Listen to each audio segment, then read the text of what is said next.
قرآن مجید میں اللہ تبارک و تعالی نے ارشاد فرمایا، یا ایھا آمنوا کتب علیکم الصیام، اے ایمان والو تم پر روزے فرض کیے گئے، کما کتب علی الذین من قبلکم، جیسے تم سے پہلے والوں پر فرض کیے گئے تھے، لعلکم تتقون، تاکہ تم متقی بن جاؤ۔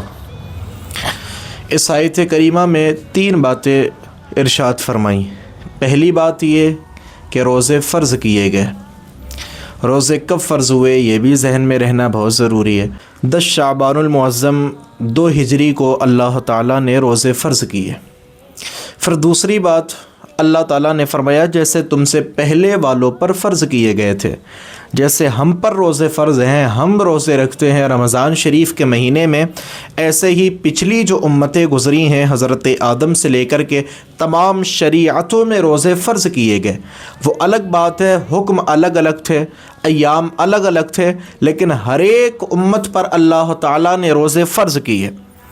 پھر تیسری بات اللہ نے فرمائی لعلکم تتقون، تاکہ تم متقی بن جاؤ۔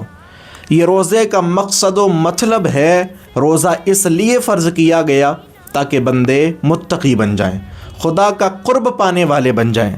چونکہ روزہ رکھنے سے نفس پر اتنی تکلیف گزرتی ہے کہ نفس کی جو خواہشات ہوتی ہیں، جو جنم لیتی ہیں وقتاً فوقتاً، وہ ساری کی ساری خواہشوں کا جنازہ نکلتا چلا جاتا ہے۔ بندہ اپنے نفس پر قابو پا لیتا ہے۔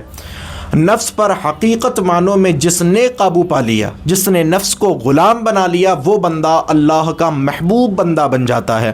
اور نفس پر جس نے قابو نہیں پایا، بلکہ نفس کے گرفتاری میں جو بندہ گرفتار ہو گیا، نفس کی باتوں میں جو بندہ آ جاتا ہے، وہ جو دنیا میں بھی ذلیل ہوتا ہے اور آخرت میں بھی ذلیل ہوگا۔ اسی لیے اولیاء کرام کا طرز عمل یہ تھا، ان سیرت پڑھو تو ملتا ہے کہ انہوں نے رات بھر کچھ نہیں کھایا، صرف اللہ کی عبادت کی، دن بھر روزے سے رہے، صرف اس وجہ سے روزے سے رہے چونکہ وہ روزے سے رہتے تھے، ان کے نفس پر بہت بھاری گزرتا تھا، نفس پر قابو پا لیتے تھے۔ اور جو بندہ بھی نفس پر قابو پا لیتا ہے تو پھر اللہ تبارک و تعالیٰ کے فضل سے وہ بندہ اللہ کا قریبی بندہ بن جاتا ہے۔ اسی لیے فرمایا گیا، اس لیے روزے فرض کیے گئے تاکہ تم متقی بن جاؤ، پرہیزگار بن جاؤ۔ اسی وجہ سے اللہ تبارک و تعالیٰ نے روزے فرض کیے۔ تو روزے کا مقصد ذہن میں ہر ایک مسلمان کے رہنا چاہیے، متقی بننا، پرہیزگار بننا۔ ہم ذرا دیکھیں ہم روزے رکھنے کے بعد کیا کرتے ہیں۔ ہم روزے رکھنے کے بعد کسی کی برائی تو نہیں کرتے، کسی کی غیبت تو نہیں کرتے، ہم روزہ رکھنے کے بعد جھوٹ تو نہیں بولتے۔ جو روز مرہ کی زندگی کا ہمارا معمول دستور ہے، جھوٹ بولنا، گالی گلوچ کرنا، ایک دوسرے کے عیوب بیان کرنا، روزہ رکھنے کے بعد بھی اگر ہم وہی کر رہے ہیں تو ذرا سوچو ہم روزے کا مقصد حاصل نہیں کر پا رہے ہیں۔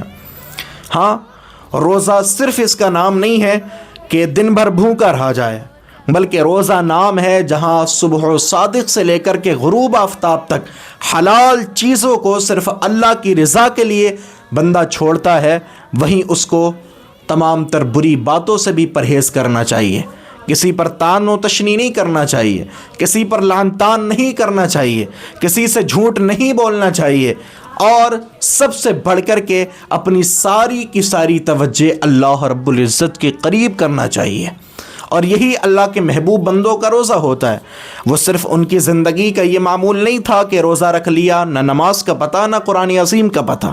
جیسے ہمارے یہاں کیا ہوتا ہے، روزہ رکھا جاتا ہے، روزہ رکھنے کے بعد سارا کا سارا وقت ہماری زبان فون پر گزار دیتے ہیں، ریلز دیکھنے میں، ویڈیوز دیکھنے میں۔ یاد رکھیں یہ روزے کا مقصد نہیں ہے۔